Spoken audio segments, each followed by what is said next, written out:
Support for this podcast comes from the law firm of Davis Malm. Whether you're a developer, property owner, manager, or commercial tenant, their real estate attorneys know the lay of the land, not just the law. Learn more at davismalm.com. Hey, Daryl C. Murphy here with a quick heads up about today's episode. After we recorded this, state housing officials announced that they are launching a 90-day effort to reduce the number of vacancies in state public housing by the end of the year. The announcement comes after today's guest, WBUR investigations correspondent Todd Wallack, helped report that more than 2,000 state public housing units had been vacant, some for years. It's a wild story, so keep listening to hear more about it. Okay, on with the show. WBUR Podcast, Boston.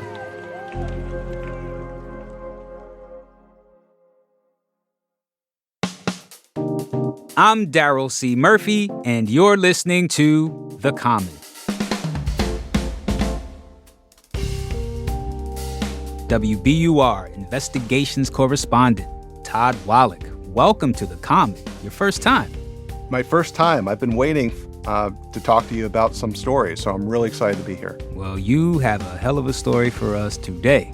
Because, Todd, we have you here because you just published this investigation into the state's public housing system with WBUR and ProPublica. Shout out to them. Tell us what you found. Yes, the headline shocked me, and it shocked a lot of people. We found out that a lot of state-subsidized public housing is sitting empty. Even though we're in the midst of a housing crisis, even though shelters are full, the state's spending millions of dollars putting people up in hotels. Meanwhile, there are nearly 2,300 state-funded public apartments that are unoccupied, many for months and months or years. Okay, I have a lot of questions about that, of course. But I want to take a step back and set the table by having you explain what the Massachusetts state public housing system is like. How does that system work? Absolutely. And it's unusual. Now, there are lots of forms of affordable housing and help for people who need housing. There's both federal and state vouchers. Other states and Massachusetts have federal public housing. There are private developments, often with affordable units set aside. But Massachusetts is unusual in that we also have this huge state public housing system run by government that's meant to be affordable, where people pay less than a third of their income for rent. In fact, just 4 states have state public funded housing, and we have more than all 3 other states put together. Okay, so how is it possible that there are nearly 2,300 units of this state public housing vacant while we're in the middle of a housing crisis? How does that happen? One of the reasons is the state 4 years ago changed the system for the wait list for how people sign up. It used to be people would go to 230 local housing authorities across the state and sign up, often with help from the people there. A lot of people pointed out that's inconvenient. There were concerns there might be corruption or favoritism, so they decided to build a new statewide system that let people sign up online for housing anywhere in the state. Unfortunately, it didn't quite work out the way people hoped. One of the people I talked to is David Hedison. He's director of the Chelmsford Housing Authority, and he has very strong feelings about the new system. How do I like the centralized waiting lists? I think it's the most horrible, inefficient program. Yeah, he and other housing directors are really frustrated by all the vacancies. What do these units look like? What kind of condition are they in? And on average, how long are they sitting vacant? Well, I know that there are more than 730 that have been sitting for at least a year. The vast majority have been sitting for more than 60 days, which is the usual deadline by which housing authorities are supposed to find a new tenant. You are also asking about the condition. Yeah. So it varies. So one of the reasons why units are sitting vacant is because they need repairs, they're in poor shape. There are other units over the years that have been torn down Staffing is also really short at a lot of housing agencies. So even when there's minor stuff like painting or cleaning, a lot of agencies say they don't have the staff to do it quickly, so they can sit for months for that reason. But I've seen other units, like ones in Agawam, that have been sitting for more than a year or two, that are in pristine condition. They're not luxury apartments. You're not going to see marble countertops, and you're not going to see built-in TVs, but they are clean, and they're empty, and they're ready to move in. And the housing directors are just really frustrated that they don't have people living there. What do local housing officials have to say about all of this? Because this is happening on their watch. Yes. So, for instance, David Hedison, he's really frustrated by this situation. You can't tell me it's our fault. We're using the system that state put in place. And there are people that need units, people that need to be housed yesterday. Is there some sort of push to go back to the old system? There are a lot of local officials who would very much like to do that. I talked to Ed Augustus, the Secretary of Housing. He said that he knows this is a problem, that there are all these empty units, and they're working to try to fix the system. I think it's unacceptable. I think that we need to do everything we can to make sure that every single one of our precious public housing units is filled, and the amount of time between tenants is as short as is humanly possible. They recently hired a vendor to take over some of the screening of applicants. One problem is there's just a huge number of people on the wait list, 184,000. Some of the rules are complicated. There's a lot of screening. Local housing authorities say they're overwhelmed, and a lot of the information in the computer system's inaccurate. So they're hoping this vendor will help speed up the process, but he's not sure when it will be fixed entirely. Okay, because I was just about to ask you, what's their deadline? He said he hopes they'll see improvement soon, but isn't sure when it will be completely fixed. And I should say, the governor was asked about this on our own Radio Boston. She also said that they're working on the problem and trying to address this. And we've actually made some changes to address this wait list, this issue, and the time it takes when one unit becomes vacant and it is filled. And so we're pursuing a centralized screening system now. We've offered other improvements that should expedite and take care of that issue.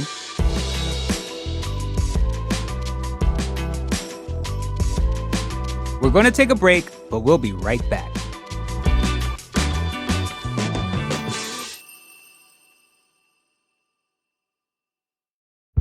Did you kill Marlene Johnson?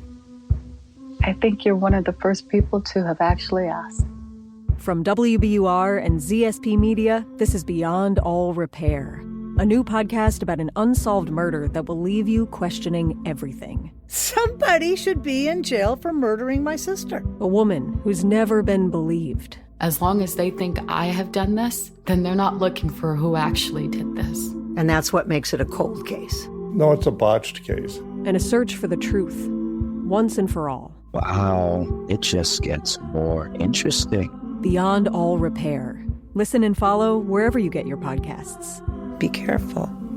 You're digging in a place that's been very peaceful for a while. Do it anyway. Dig.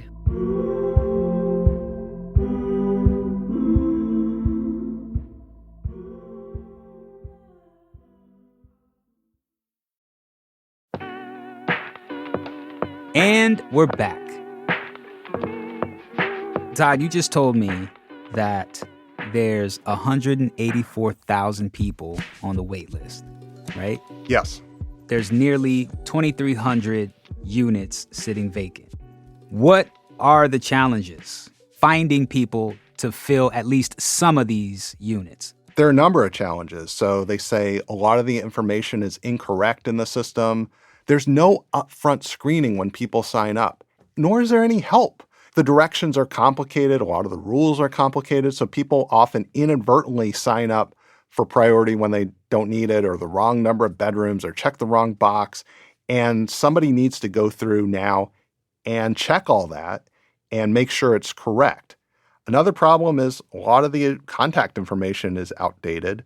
the system generally sends snail mail, U.S. mail. I don't get a lot of stuff other than junk mail through U.S. mail these days. Yeah. But that's what they rely on. And a lot of those people have moved since they signed up, or they're in a place where they don't reliably get mail, like a shelter or a hotel.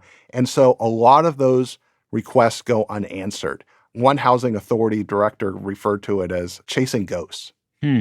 I would imagine there are some housing advocates helping people out and trying to connect some dots for people and help people get housed. What did they have to say about your reporting? Absolutely.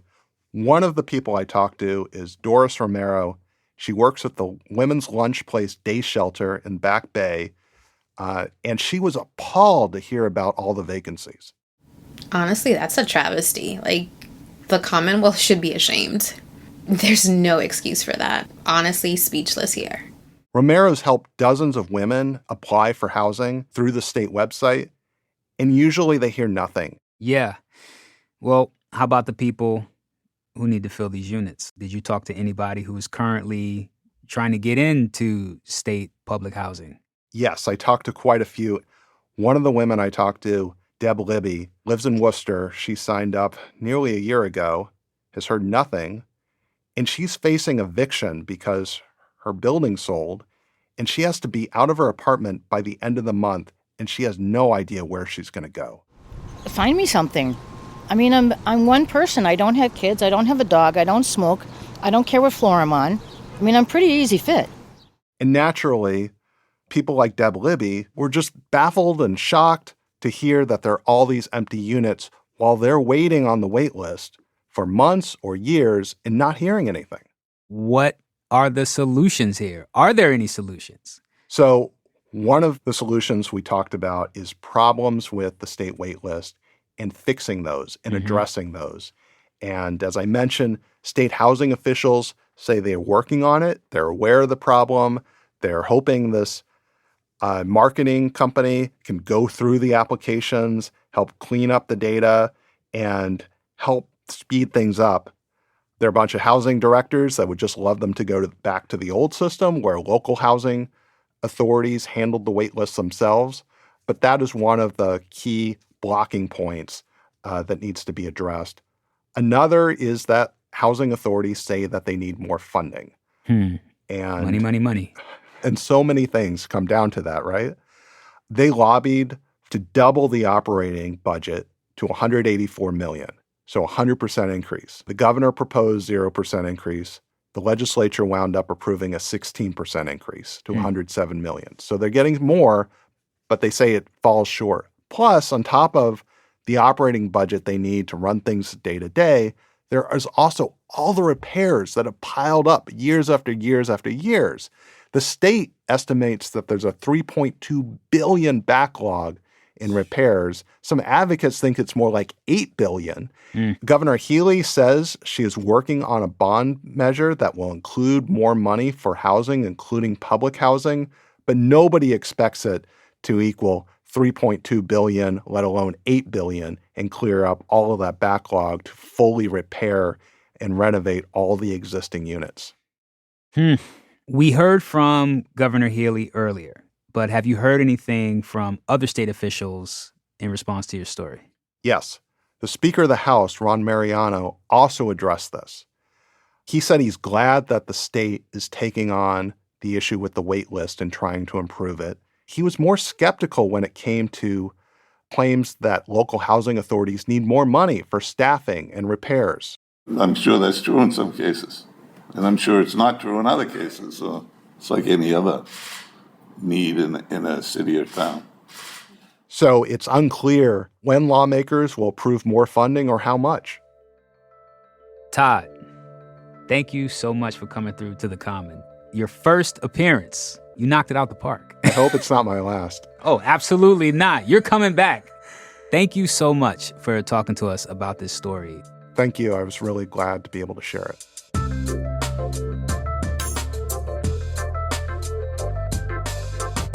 That's WBUR investigations correspondent Todd Wallack. And that's our show for today. Thank you so much for listening to The Common. Folks, tell us what you think about this story, about this investigation. Hit us up on Instagram at WBUR The Common, or send us an email at thecommon@wbur.org. I'm Daryl C. Murphy, and I'll talk to you tomorrow.